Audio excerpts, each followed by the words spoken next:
It's the Brian Lehrer Show on WNYC. Good morning again, everyone.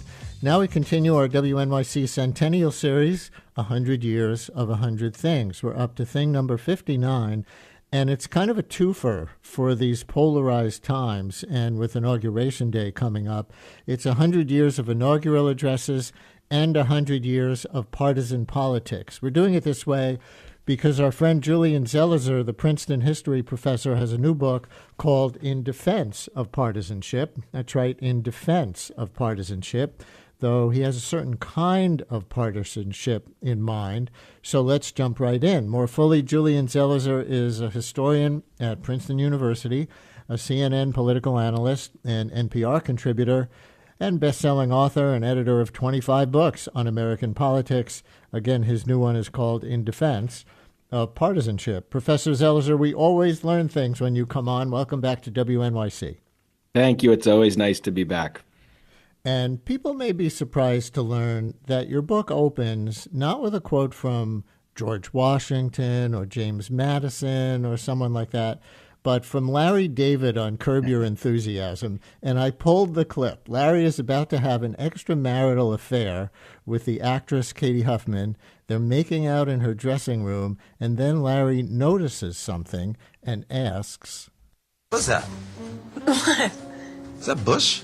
Yeah.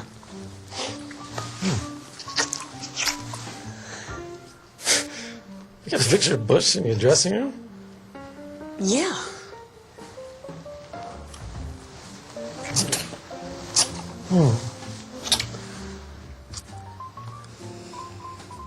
You're a Republican? Yes, Larry, I'm a Republican.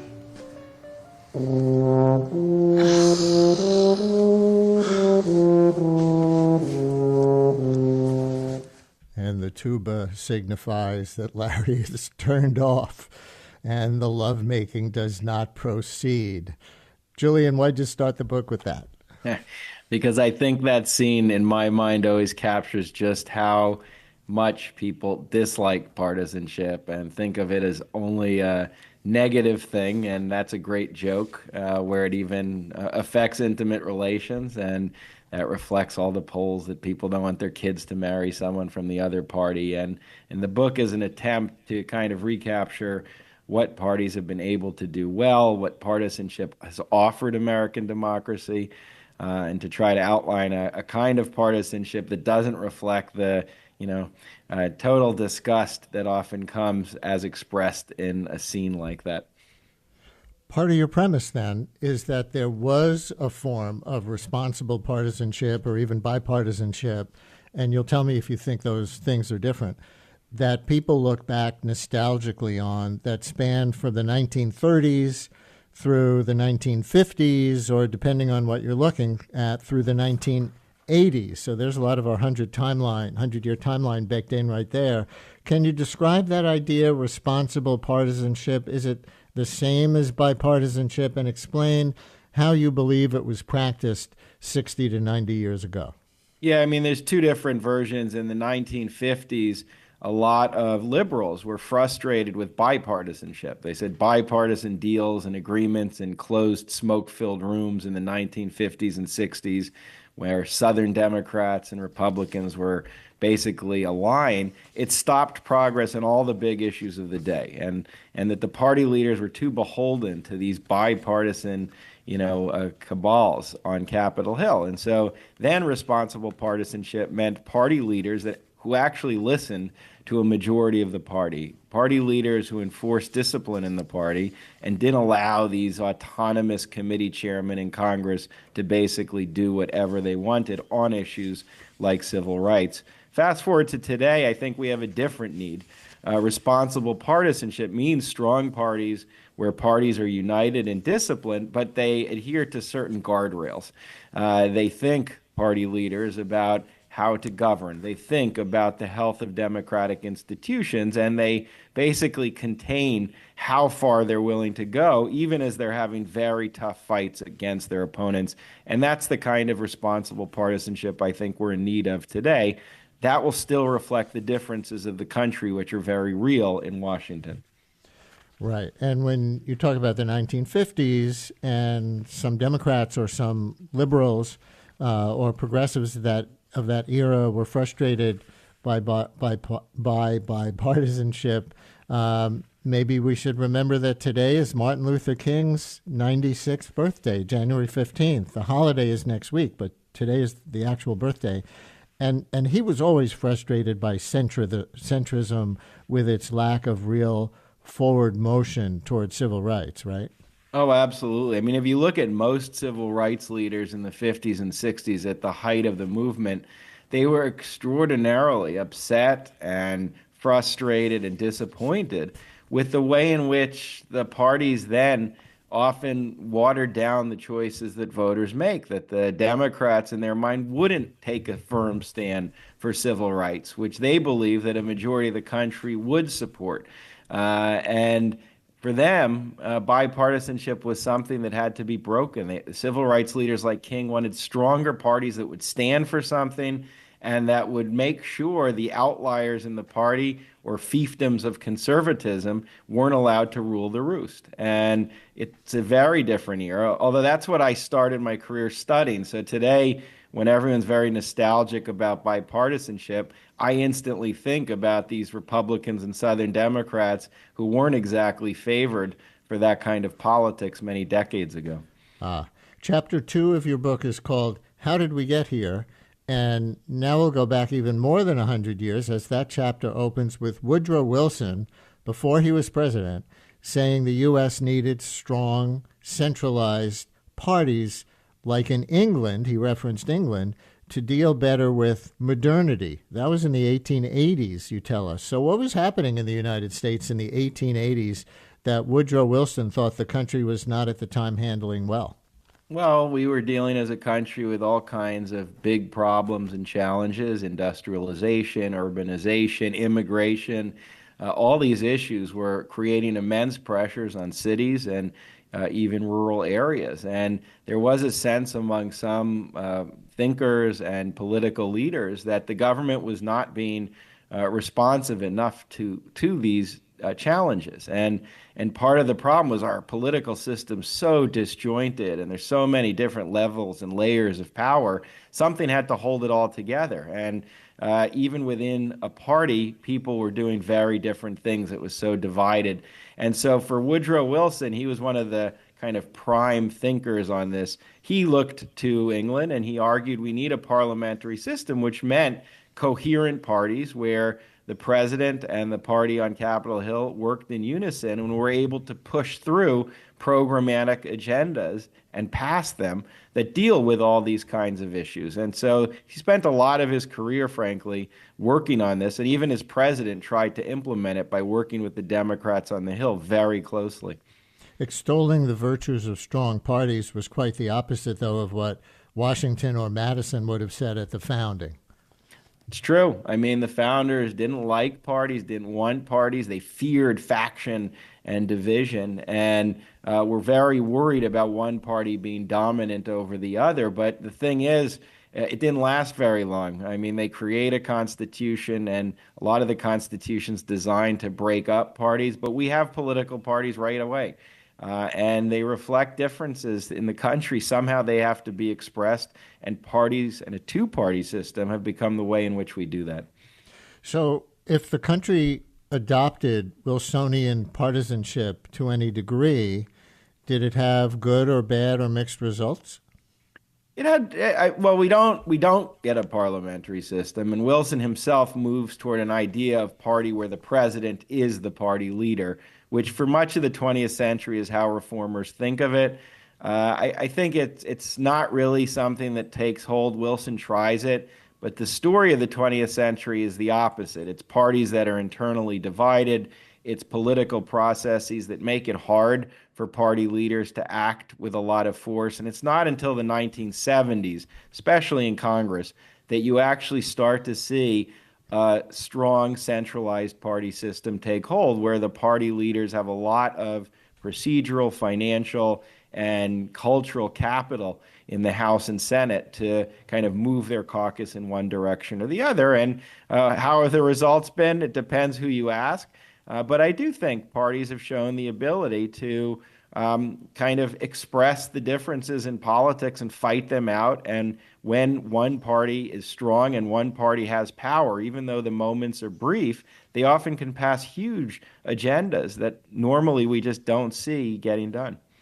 How different do you think it really is in practice to have the kind of system we have that you were just describing, in which the parties are divided within themselves? And we certainly see that today in both parties, right? The Freedom Caucus wing of the Republican Party almost just prevented Mike Johnson from being elected Speaker of the House again, or getting that continuing budget resolution passed. The Democrats have their progressive faction and more center-left faction. Compared to an actual parliamentary system where there are actually more parties that are smaller. Is it, since that's what Woodrow Wilson was comparing the United States to, and I guess you've studied it, so does it come out any different, better or worse? Well, let me say two things. One is, I think the divisions today are much less than they were decades ago, even with Freedom Caucus and MAGA Republicans versus some other Republicans. Generally, the parties are pretty united. You look at roll call votes on Capitol Hill, there's not huge differences. Similarly with the Democrats, there is a progressive wing, but overall, again, you just don't see big splits. You don't see one party voting with the other significantly, very frequently. So we still have pretty united parties. In terms of the comparison with parliamentary systems, that I'm not convinced by. I think parties are very healthy, and partisanship is it has been very important in American democracy. But I'm not sure a parliamentary system would be much easier. You can look at other countries, and you see many parties often creates as many problems and as much gridlock as we have in the two-party system. So I think there's different versions of partisanship. None are perfect, but ours is not necessarily lesser than the parliamentary systems. Listeners, if you're just joining us, this is a twofer episode in our 100 Years of 100 Things series, 100 years of partisan politics leading up to our hyperpolarized present day, and 100 years of presidential inaugural addresses, with Inauguration Day coming next week, with an eye on partisanship in those. Our guest is Princeton historian Julian Zelizer, whose new book is called In Defense of Partisanship. And now we'll start to weave in some of these inaugural address references. But listeners, if you want to weigh in, 212-433-WNYC, 212-433-9692. If you lived through any time before the 1990s, let's say, and we'll get to the 90s and Newt Gingrich and, partisan divides that maybe started us on the road to the modern era then, or maybe it was even in the 80s under Reagan. But if you lived any time before the 1990s, was there a golden age of bipartisanship or responsible partisanship in American politics as you look back on it now? 212-433-WNYC as an oral history call-in in the context of this 100-year history segment. Or do you see the past in those relatively cooperative terms at all? And for better or worse, 212-433-WNYC. And about today, would you speak in defense of partisanship, as Julian Zelizer does in the title of his book, or not so much? 212-433-WNYC, call or text, 212-433-9692. As we start now to weave in some of those inaugural address references, and Professor Zelizer, part of what these clips, what makes them newsworthy is that you say inaugural addresses tend to be very nonpartisan, unifying in tone after the election year partisan battle. But here's a clip from one that you cite as an exception. It's President Franklin Delano Roosevelt as he begins his second term in his inaugural address in 1937. I see millions denied education, recreation, and the opportunity to better the lot of themselves and their children. I see millions lacking the means to buy the products of farm and factory, and by their poverty denying work and productiveness to many other millions. I see 1/3 of a nation ill-housed, ill-clad, ill-nourished. But it is not in despair that I paint that picture for you. I paint it for you in hope, because the nation, seeing and understanding the injustice of it, proposes to paint it out.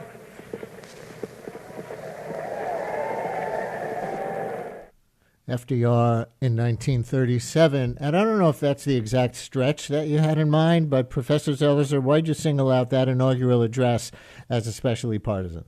Well, it's just, I mean, obviously it sounds like a call for the nation to see both the problems that the country faced, and he's acknowledging those problems still exist, but also promising to fix them. But here's a president who built an entire first term around the premise that the government would be central in American life, and that the Democratic Party was going to expand the government as it did to deal with all sorts of problems immediate as a result of the Depression, but also long-term that Americans were struggling with. And here in the inauguration, he's making very clear that 36 in some ways is a mandate to do more. And again, he's acknowledging the challenges that lie ahead, but it, in the end, becomes an inaugural address centered around the premise of democratic politics in the early to mid 1930s. And that was a very kind of important political move that would define the Democratic Party for decades to come.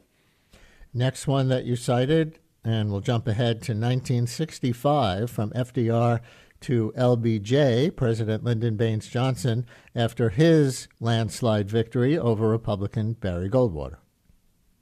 Justice requires us to remember when any citizen denies his fellow, saying his color is not mine, or his beliefs are strange and different. In that moment, he betrays America, though his forebears created this nation.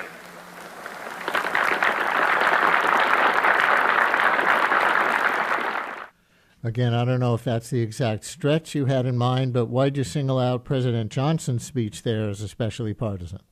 Well, it's all context. He had just taken on Senator Barry Goldwater.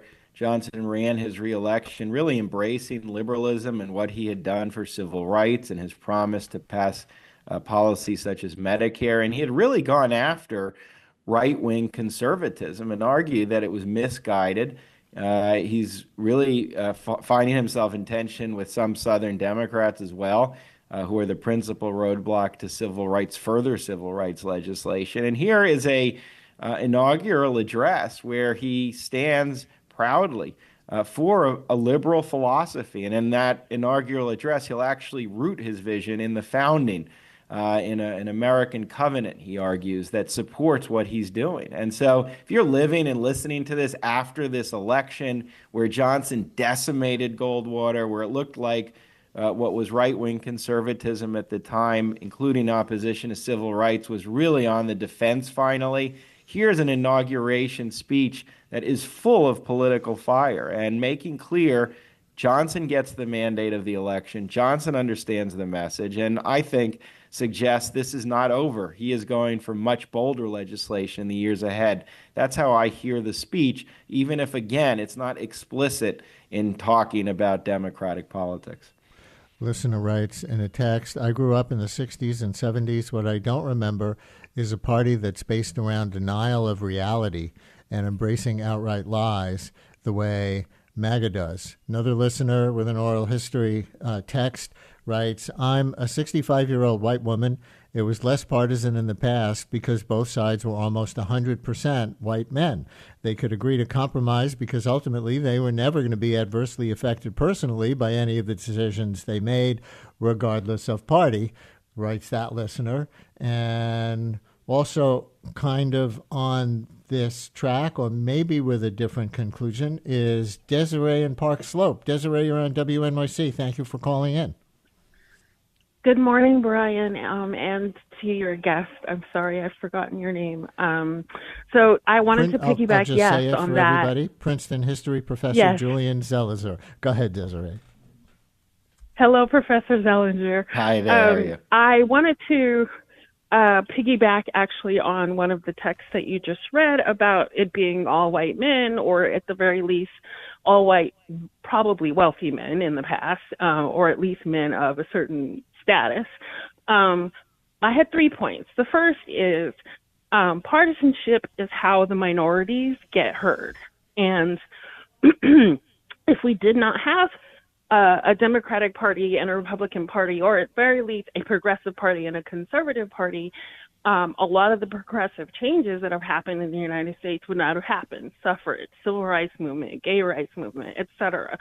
The second point that I wanted to make is that the United States is not more divided than it's ever been. That's not possible. We had slavery, we had Jim Crow. Like, there are other eras where we were definitely more divided. We just didn't have access to the everyday person's thoughts and feelings. You know, so if they were, if they had similar thoughts, so a MAGA, you would never know it unless you met them in a bar or a grocery store or a church or whatever. Now they can just, from their home, get on the internet and tell you all their thoughts and feelings. So I don't believe that people are more divided. I think we just have more information about what people think. And I think that when 45 was in office last time, it gave people permission to sort of share those thoughts more freely. And I think it's going to be worse now that he's 47. So those are the 3 points that I wanted to make. And then finally, I wanted to say party platforms. The thing that I never hear discussed in the media when we talk about partisanship is the platform. If you have a platform and the people in your party are not adhering to that platform or don't believe in that platform, why are they in your party? We talk about like far right Democrats. What is a far right Democrat? What is a far left Republican? Do you see what I mean? So anyway, those are my thoughts. Thank you for hearing me. Thank you, Desiree. Really interesting stuff. Professor Zelizer, where would you like to enter? Well, there's a lot of points between the emails and the caller. I'd say, number one, the critique of bipartisanship that she made at the beginning is the critique I'm talking about in the 50s and 60s. It wasn't that there weren't differences. It wasn't that everyone easily reached agreement. It was that a lot of voices were simply left out of the political conversation. And that was the frustration of civil rights leaders. And that's why they wanted parties that actually stood for something. And they'd rather have a contentious system that reflected the tensions that were very real, rather than just pretending they weren't there. And I think that's just as true today. And parties become a mechanism for these voices to enter into mainstream American politics. Republicans would argue the same, that ultimately a lot of President-elect Trump's supporters who weren't in the political system have found a way in through the Republican Party. So I think parties serve that purpose. She's right. We've always had a divisive country. One of the differences is today they line up neater with the parties than they did in the 1950s and 60s, as our ongoing example, where the parties were divided and the divisions weren't exactly red and blue. Today, they're much more red and blue. So it's partisan polarization is where those divisions are unfolding. And finally, on one of the issues you raised earlier, in terms of both disinformation and where Republican politics are, I do talk about hyperpartisanship. And I define that as a partisanship without guardrails, meaning partisanship where there are no boundaries as to what processes are fair game, including the election system itself, and what words are okay to use. And I think we have seen a hyper-partisanship in recent years, which is what people are reacting to. But the caller's comments on bipartisanship, I think, are quite important and reflect something we just forget today in this endless nostalgia and yearning for bipartisanship all the time. Yeah. Listener writes, I think when Tip O'Neill was the speaker, there were arguments, this is when Reagan was president, but both parties would share a drink at the end of the day. And relevant to that, next in the clips that you drew our attention to of more partisan presidential inaugural speeches. We zoom ahead to 1981 and Ronald Reagan's inaugural address after defeating Jimmy Carter. In this present crisis, government is not the solution to our problem. Government is the problem.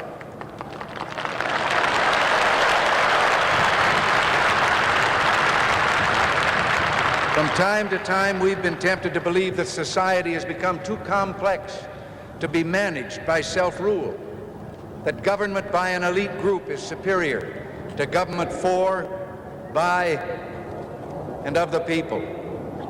Well, if no one among us is capable of governing himself, then who among us has the capacity to govern someone else?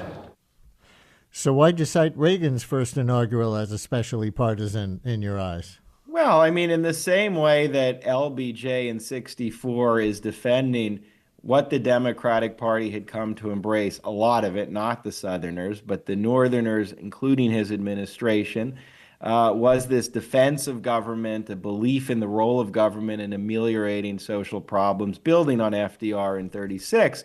Reagan in this is outlining something very different, and it's one of the most memorable lines in inaugurations because it's essentially a policy prescription that the Republicans are going to revolve around throughout right through today, meaning that government is a problem, that markets are superior to government, and ultimately part of politics is trying to curb the power of government through tax cuts, deregulation, and more in American life. And to say that in 1981, where, you know, we're a little over a decade from the 1960s, is a fundamentally powerful and provocative political action. And it was connected to where he wanted to move and did move the Republican Party during the 1980s.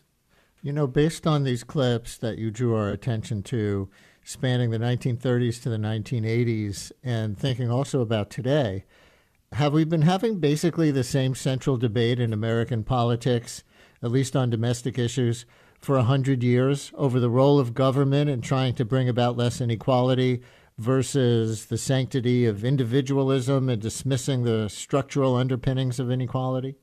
Yeah, I mean, I think there's a yes and no. I do think that's been a basic argument that we keep going through, and the Democrats gradually became the party that was supporting this idea of government as something we need more of and something that plays a big role in stabilizing the economy, in preventing some of the worst problems that emerge from a market-based economy, and even helping the economy. You know, the government is actually important to markets, and Republicans, yes, at least in the last few decades, same argument about individualism and state and local power. So yes, we go through that. The no is it has lots of variations. There's lots of issues within that become important in some moments and not in others. You know, in the last, since the 2000s, same-sex marriage, for example, became a big question. That was not part of the debate decades ago. But yeah, I think what you're touching on, if you step back, if you listen to these, there are some fundamental fault lines that we have been fighting about for a long time and will continue to do so in the future. We're in our 100 Years of 100 Things series, segment number 59, which is kind of a twofer for these polarized times. And with Inauguration Day coming up, it's 100 years of inaugural addresses and 100 years of partisan politics with Julian Zelizer, the Princeton history professor, who has a new book called In Defense of Partisanship.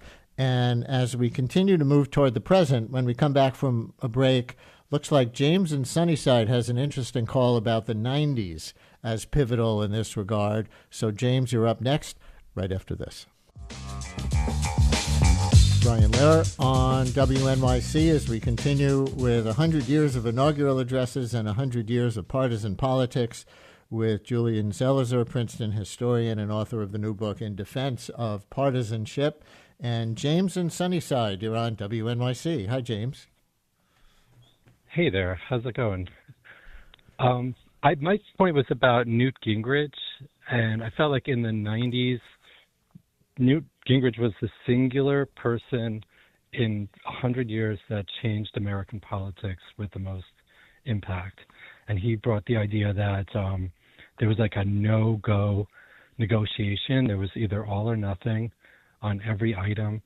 And they brought up morality. There was the blue dress scandal in the White House, which they talked about a lot, and they wouldn't allow bills to go through. And all up at that time, they were still following up on the Jesse Helms and the Andre Serrano, the terrible art that the feds were funding, and they wanted to eliminate all that. But while that was all going on, the build-up to Al-Qaeda and bin Laden and 9/11 were kind of cooking, and no one was watching that because we were so distracted about the morality of the Democrats and how terrible they were at that time. And I think that started to be the point of why people became so polarized, is that he would never let anybody go. He was the one that closed the government down for the first time that I knew about, and then that became like a device to defeat the other side. Yeah, which I think happens often now as a threat. Good memory on all that stuff. The blue dress from the Clinton-Monica Lewinsky affair, the art of Serrano being pilloried in a culture wars kind of way by Republicans at that time. And James, you may not know, but Professor Zelizer, our guest, wrote a previous book called Burning Down the House about Newt Gingrich and the rise of the modern Republican Party in the 90s. Right, Professor Zelizer?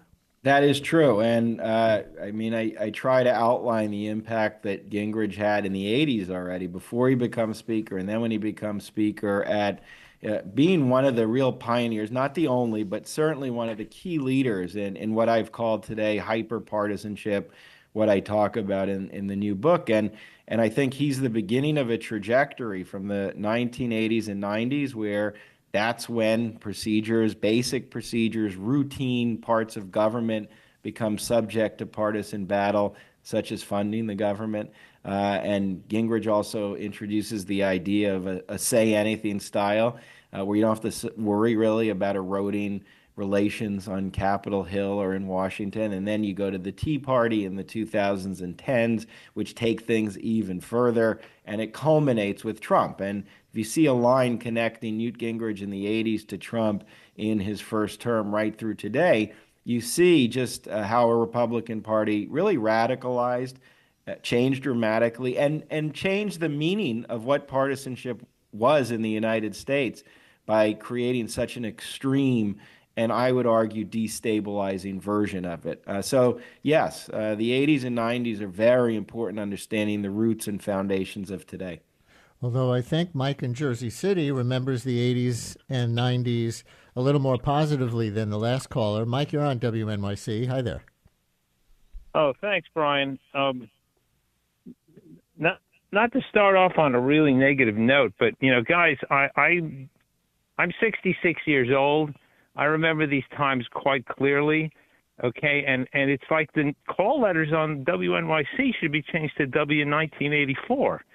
Simple case in point. Newt Gingrich specifically resigned before the impeachment proceedings against Bill Clinton, okay? So you guys, professor of history, etc., telling me all about that stuff, it's simply false. The tagline that's been going on during this segment is the Republicans and the Southern Democrats in the 50s. In the 1950s, Dwight Eisenhower sent troops in to integrate a school. Okay, in fact, I remember a NPR correspondent was one of the students. How you say these things, it doesn't make things better. Disinformation like that makes things worse. Now, regarding what I wanted to really call about, Ronald Reagan never controlled the House of Representatives during the 1980s, and yet passed all sorts of legislation with the assistance of Southern Democrats, okay? Although I guess the guys in this call would just say with the assistance of racists, okay? Dan Rostenkowski was one of, if not the key player in passing the 1986 tax reform, to which many people attribute a lot of prosperity. In the 1990s, you had Bill Clinton's plan after he got his clock cleaned in the 1994 elections, midterm elections, decided to go into what was called triangulation, okay, in which he distanced himself from both parties. And the result of that was that he and Newt Gingrich, and I didn't like Bill Clinton until I saw what followed him, and I've come to appreciate him more. I've got to say, he and Newt Gingrich and Bob Dole, to a lesser degree, all worked together to pass a whole lot of really great legislation and, in fact, balanced the budget by the end of the decade. So in addition to the fictional description of history that I've called to object about, I think this is wrong-headed, okay? I think the real issue, and maybe that's what you mean by hyper-partisanship, is what I would call Gollum partisanship, when people in one party or another decide that all that matters is who has the precious, as it were, and not what's actually getting done or not getting done. Mike, thank you very much. Well, and keep calling us. Professor Zelizer, what do you think about that critique of the premise and the particular memories of the 80s and 90s? Well, it's an interesting comment. I don't agree with that. I'd say in terms of the 1940s, 50s, 60s, the idea you had a coalition of Southern Democrats with many, many Republicans is just true. You can look at roll call votes, you can look at archives, you could look at any account of the period taken then, and it wasn't some big mystery. It wasn't up for debate. Yes, President Eisenhower does send in troops, but many Republicans on Capitol Hill were working hand in hand on a regular basis with Democrats like James Eastland in Mississippi to make sure that no civil rights bill came up for a vote. And when there are breakthroughs, when someone like Senator Everett Dirksen in 1964, a Republican leader, joins forces with Northern Democrats to break the filibuster, it's notable because he's breaking with many members of his party, just as it was notable for Lyndon Johnson to break with the Southern Democrats. The 1980s and 90s, of course, bipartisanship and partisanship are not totally binary. But if you asked many Democrats on the Hill what they thought of Ronald Reagan, even though there were moments they did work with him, like on taxes, in part because they felt pressure and unable to fight on that issue. That was why they joined hands. They fundamentally disliked much of what he was doing. They stood against him. The House of Representatives was a kind of barrier against conservatism. House Democrats under Speaker O'Neill, Tip O'Neill, who's from Massachusetts, undercut Reagan as he tries to cut Social Security benefits. And the same in the 1990s. Yes, there were moments of interaction and cooperation, but there were also very bitter fights, including the one that leads to the longest government shutdown that we had. And finally, I think in terms of Republican politics since then, I just think when you have a party willing to not raise the debt ceiling and threaten to send the nation into default over budget cuts or go after the integrity of the election system, as we saw in 2020, that's a different kind of partisanship than we see from Democrats. So I have a very different read, and I just want to add, this isn't simply theory. This is based on decades and decades of what we have learned collectively as scholars, journalists, and a nation. And another listener texts, don't forget Barry Goldwater's comment that extremism in the defense of liberty is no vice. Does that come up in your book about partisanship? Well, I mean, I do think that era of Republican politics had compliments to the liberal Democrats I'm talking about. Yes, I mean, Goldwater was actually expressing frustration with his own party and the problems of watered down democracy. So I do think that quote is important, and it's also important as a starting and launching point for what I believe Gingrich and future Republicans really institutionalize. So the last chapter of your book is called Toward a Responsible Partisanship circa 2020s. And I see you also have an article in the New Republic called Partisanship Has Worked for Democrats Before It Can Again. So this last question in our sort of two for 100 years segment, 100 years of partisanship, 100 years of partisan inaugural addresses, is your responsible partisanship concept about everyone's interest or helping the Democratic Party? No, it's about everyone's interest. I think if we have two very strong parties and a Republican Party that reflects everything that came out in this election, but does it in a way where there is stability in our election system, in our legislative system. That's a good thing. And I would argue that, President-elect Trump he does practice hyperpartisanship, but he's very effectively used the power of party, certainly in his first term and since, to advance his agenda. So I don't think this is about Democrats. It's about why partisanship is important, but it's about how to do this in a way where we don't destroy ourselves piece by piece. So in our last 20 seconds or so, what will you be listening for in this context when President-elect Trump gives his second inaugural address? The first one got known as the American Carnage speech. I think this address, I'm listening to the signal of what are the two themes or three themes that he is going to emphasize as the governing agenda for the GOP in the next year or so. What is he going to talk about that he sees as the uniting issue for Republicans? And I think that will then flow into what we see in Capitol Hill. And that is our segment on 100 years of partisan politics and 100 years of partisan inaugural addresses with Professor Julian Zelizer from Princeton, who's also a CNN commentator and an NPR contributor and author of the new book, In Defense of Partisanship.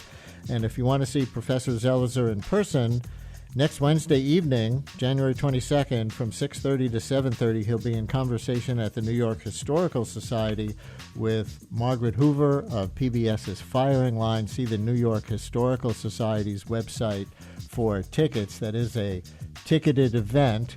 And let's see, that web address is nyhistory.org if you're interested in that. Professor Zelizer, this has been so interesting. Thank you so much.